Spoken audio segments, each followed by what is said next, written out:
Welcome to the land of midnight sun. Let's begin our ultimate road trip with unforgettable experience. Our day one began with visiting Independence Mine, and this scenic road took us there. Independence Mine is located in Hatcher Pass, tucked deep inside the Talkeetna Mountains. We are standing right around 3,500 feet of elevation, and we can literally taste how crisp and clean the mountain air is. But this beautiful landscape holds a massive secret. This was once the second most productive hard rock gold mine in all of the Alaska. At its peak in 1941, over 200 workers lived up here, carving out over 12 miles of underground tunnels. World War II policies and shifting gold prices forced operations to completely shut down by 1951. Walking past these machines and old wooden buildings give us this eerie, frozen-in-time feeling. Today, nature is reclaiming the land. It's a wild contrast seeing this harsh industrial history surrounded by pristine waterfalls and rushing mountain streams fueled by glacier meltwater. Walking through this frozen piece of Alaskan history is something you will never forget. Add Hatcher Pass to your bucket list. Our next stop was aeroplane tour with Glacier landing. We took Talkeetna air taxi with Glacier landing. Several premier Alaska aviation services offer scenic flight sync packages paired with Glacier landing. Alaska weather is so unpredictable that the day we were supposed to fly turned out to be a rainy day, but fortunately, most of the excursions provided in Alaska offer to reschedule without any fees. They gave us the option to cancel with full refund or adjust the price if Glacier landing doesn't work out due to weather. Since it was beginning of our Alaska trip and we had all our days planned already, cancellation or rescheduling both were not suitable for us. So we decided to fly, and we were told that definitely there won't be possibility of Glacier landing.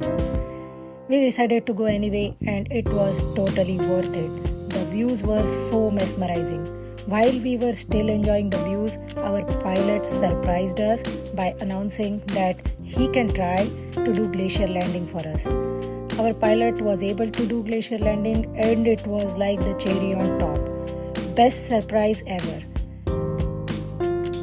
Since we were firmly told that Glacier landing wouldn't be happening, we kept our second layer of jackets, gloves and winter hats in the car. But weather changed so perfectly that whatever clothes we had on worked out nicely on the glacier. I would highly recommend this activity if possible. We flew with Talkeetna Air Taxi Company, which is known as the Glacier Landing Company. They operate out of Talkeetna and land on glaciers like Ruth Glacier in Denali National Park. There are no words in dictionary that would describe the beauty of Alaska. We stayed at Talkeetna for the night, and day 2 began with driving from Talkeetna to Denali, which was a 2.5 hour drive. We took the green transit bus at Denali National Park. Before hopping onto our bus near the visitor center, we met the moose and the calf. Although it wasn't the narrated tan-color tour bus, our bus driver was very knowledgeable and was giving us the narrated tour. Due to ongoing road construction, transit bus took us to mile 43 and then we turned back. There is no food or water available after we leave the main visitor center. As expected, the route was scenic with beautiful views around. But we were expecting to see wildlife too. And we did see a couple of doll sheep and caribous, but they were very far distance, not visible without binoculars. And my young children had challenged seeing those through binoculars, so it was a big bummer for us. We spotted another moose while exiting the visitor center parking lot. If your main goal is getting up close views of wildlife for the whole family, you might want to think twice before booking this tour.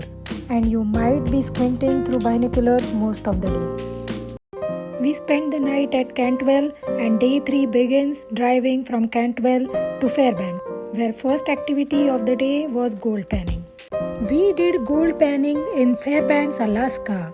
And my 8-year-old is certainly happy about the gold he found. It began with the guided lesson that taught us how to pan for gold. It was a great demonstration, and she showed us how easily she was able to find the gold, which boosted our confidence. Now it was our time to find some gold. The staff was very patient and helpful with children. And look at that, we found some gold.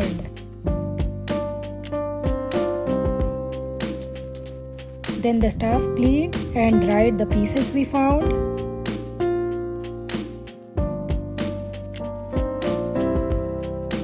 It was terrific experience. Our next stop is North Pole. Did you know you can visit the actual North Pole? Look how massive this Santa is. They take holiday rules seriously here. Sleigh parking only or you are getting towed. The Santa Claus house is packed with festive magic. The kids loved hanging out in Santa's official carriage. The gift shop has the coolest, most unique holiday souvenirs I have ever seen. Look at these. But the real core memory was the kids finally meet the big man himself in his hometown. We ended our visit by feeding his actual reindeers. Yes, they are named Dasher, Dancer and Prancer. Would you visit the North Pole?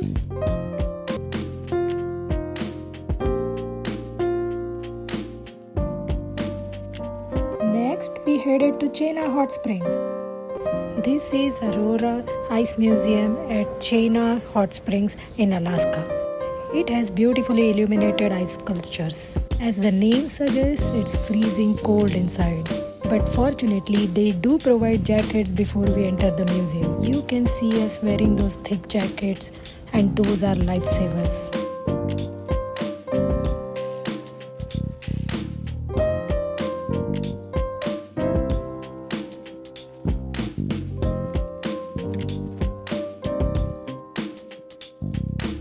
These tables and chairs are made out of ice.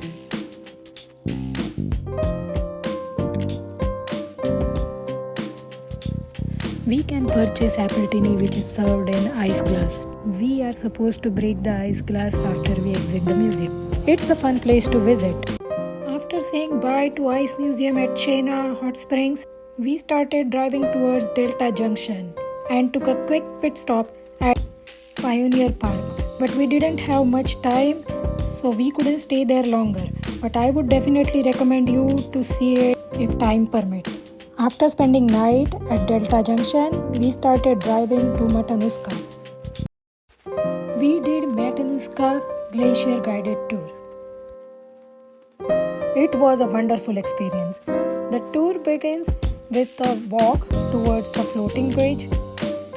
And when we walk over the floating bridge, we can see the beautiful views of the glacier.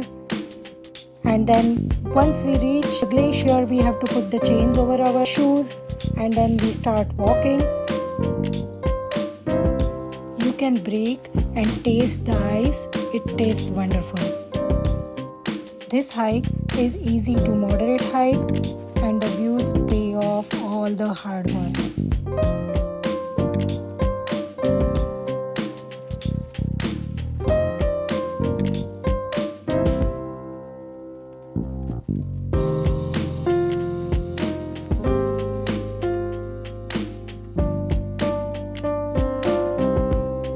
Any point at the hike provides the wonderful view of the glacier.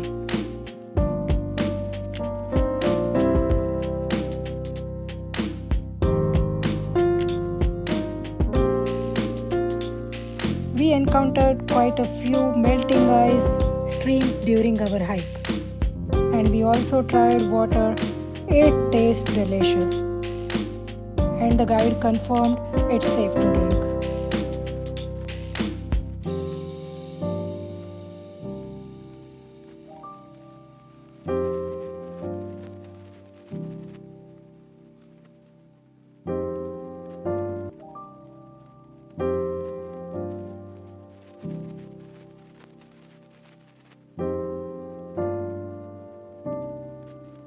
This moline is 600 feet deep.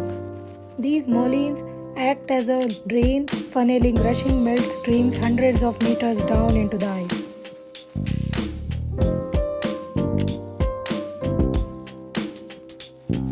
Just can't take our eyes over these beautiful views. Every single minute on this glacier is worth it. I would definitely recommend this place. We spent the night at Palmer and day 5 begins driving to Girdwood.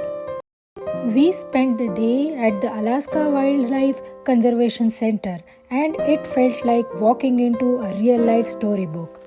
This place rescues injured and orphaned animals and we got to see almost every single one of them. We got incredibly close to black bears, brown bears, majestic wood bison, moose, coyotes, deer, muskox and elk to name a few. Seeing these animals up close while knowing they are safe and cared for is amazing. If you are ever traveling near Portage or Girdwood, you absolutely have to stop here. I would highly recommend this place for all ages. Since we visited in summer, these animals were shading their winter coat.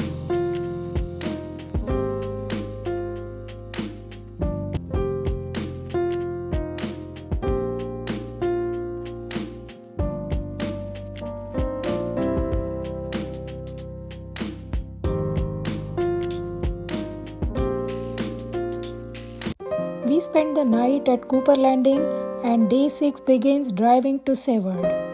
In Seward, Alaska, we took Kenai Fjords and Resurrection Bay half-day wildlife cruise.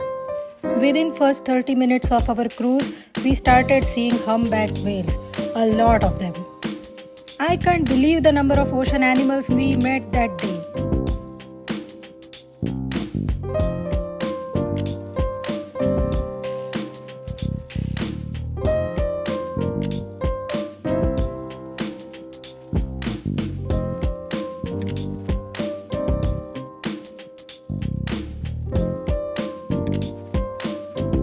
After saying goodbye to humpback whales, we saw number of sea otters having the best day of their life. Just swimming and relaxing with the friends. And then it was time for playing hide and seek with dolphins. We saw so many of them, but still I don't think we saw any because they were hiding so well. Within few minutes, we met sea lions, plenty of them.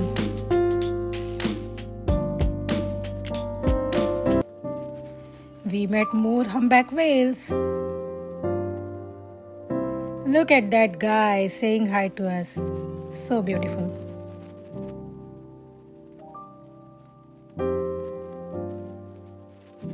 We also got the glimpse of Bear Glacier from distance. And then we made few seals. Look at those beautiful pink starfish.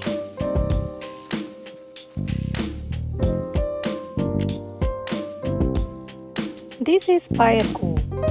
It is the most mesmerizing hidden gems of Kenai Fjords National Park. We all loved this cruise tour. I would definitely recommend it. Our next stop was Exit Glacier. Driving into Kenai Fjords National Park, you can already see the sheer scale of Exit Glacier. We decided to tackle the 2.2-mile glacier outlook loop to get closer look. The climb up was about 0.9 miles through an incredible regenerating forest. When we reached the signs marking where the ice reached just a few years ago, we were completely shocked. The retreat here is happening incredibly fast. In the beginning of trail, the road is nicely paved, but then there are places where it is rocky with slightly steep slopes. And we made it to the Glacier lookout. And here it is today, viewed from the outlook. It is humbling and a bit heartbreaking to witness nature's shifting timeline firsthand. rest of the hike was downhill and easily manageable. Places like Exit Glacier are changing every single day. Don't wait, get out here, experience this raw Alaskan beauty for yourself and see it while you still can. We spent the night at Cooper Landing again and day 7 begins with river rafting in Cooper Landing. We end our day 7 and our road trip by visiting Virgin Creek Falls. Most people think Alaska as just snow and mountains, but we just stepped into a literal fairy tale rainforest on the Virgin Creek Trail in Girdwood. The entire path is blanketed in deep green moss and it only takes about 5 minutes walk to reach the prize. It's short, sweet and absolutely unforgettable. Put Girdwood on your bucket list. Check out other videos on this channel and subscribe for more hidden gems.